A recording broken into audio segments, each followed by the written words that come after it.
Hello friends, welcome to exam तक।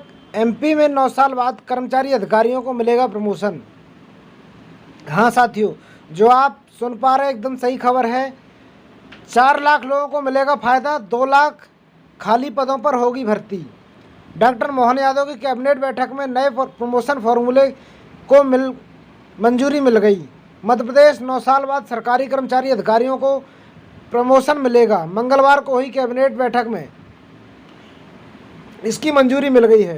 बैठक के बाद मंत्री कैलाश विजयवर्गीय ने बताया, इस फैसले से नई भर्ती के दरवाजे भी खुल जाएंगे। प्रमोशन में आरक्षित वर्ग की हिस्सेदारी को भी ध्यान में रखा गया है। प्रमोशन में किसी प्रकार की विधिक तकलीफ नहीं आएगी, इसका भी पूरा ध्यान रखा गया है। अग्रिम डीपीसी के प्रावधान में किए गए वरिष्ठता का ध्यान रखा गया है। किन परिस्थितियों में लोक सेवक अपात्र होगा, इसे भी स्पष्ट किया गया है। निर्णय के पुनर्लोकन के लिए रिव्यू डीपीसी की व्यवस्था की गई है। पदोन्नति समिति को शासकीय सेवक की उपयोगिता निर्धारण करने का अधिकार दिया गया है।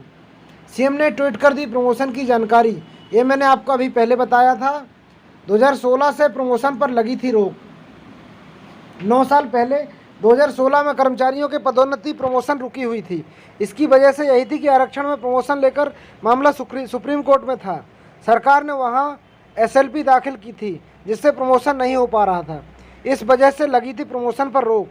साल 2002 में तत्कालीन सरकार के प्रमोशन नियम बनाते हुए प्रमोशन में आरक्षण का प्रावधान किया गया। ऐसे में आरक्षित वर्ग के कर्मचारी प्रमोशन पाते गए, लेकिन अनारक्षित वर्ग के कर्मचारी पिछड़ गए। इस मामले को विवाद बढ़ता कर्मचारी कोर्ट पहुंचे। कोर्ट में प्रमोशन आरक्षण खत्म करने का आग्रह किया।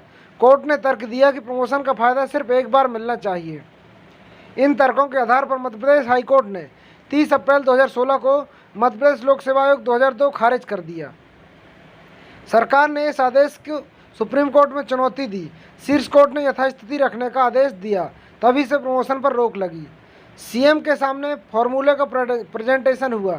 डॉक्टर मोहन यादव ने कर्मचारियों के पदोन्नति के लिए दिए जाने के पक्ष में है। इसी कारण 3 महीने पहले भी उन्होंने सभी पक्षों की सहमति पदोन्नति प्रक्रिया शुरू करने की बात कही थी। इसके बाद सामान्य प्रशासन ने प्रमोशन का फॉर्मूला तैयार करना शुरू कर दिया।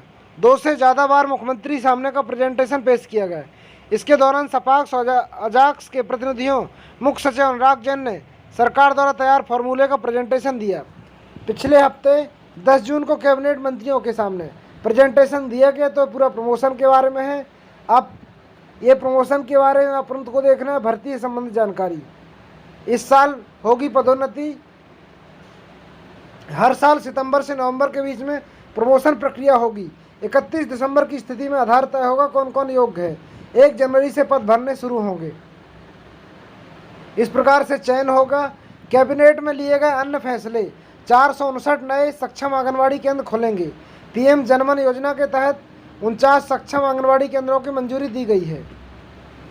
449 आंगनबाड़ी कार्यकर्ता और 459 सहायिका के पद भरे जाएंगे। 26 पर्यवेक्षकों सुपरवाइजर की भी भर्ती होगी। सहारिया और बैगा जनजातियों के क्षेत्र के केंद्र खोलेंगे। और बाकी ये कैबिनेट में मंजूरी दी गई है इन लोगों की। इन मुद्दों पर चर्चा हुई और इन पर कैबिनेट में चर्चा होने के बाद फ़ायदा मिलने की पूरी संभावना। मध्य प्रदेश 2016 यानी पिछले 9 साल से अधिकारी कर्मचारियों के प्रमोशन रुके। 1 लाख से अधिक कर्मचारी रिटायर हो चुके हैं। तो इन पे जब भर्ती भी होने की संभावना रहेगी।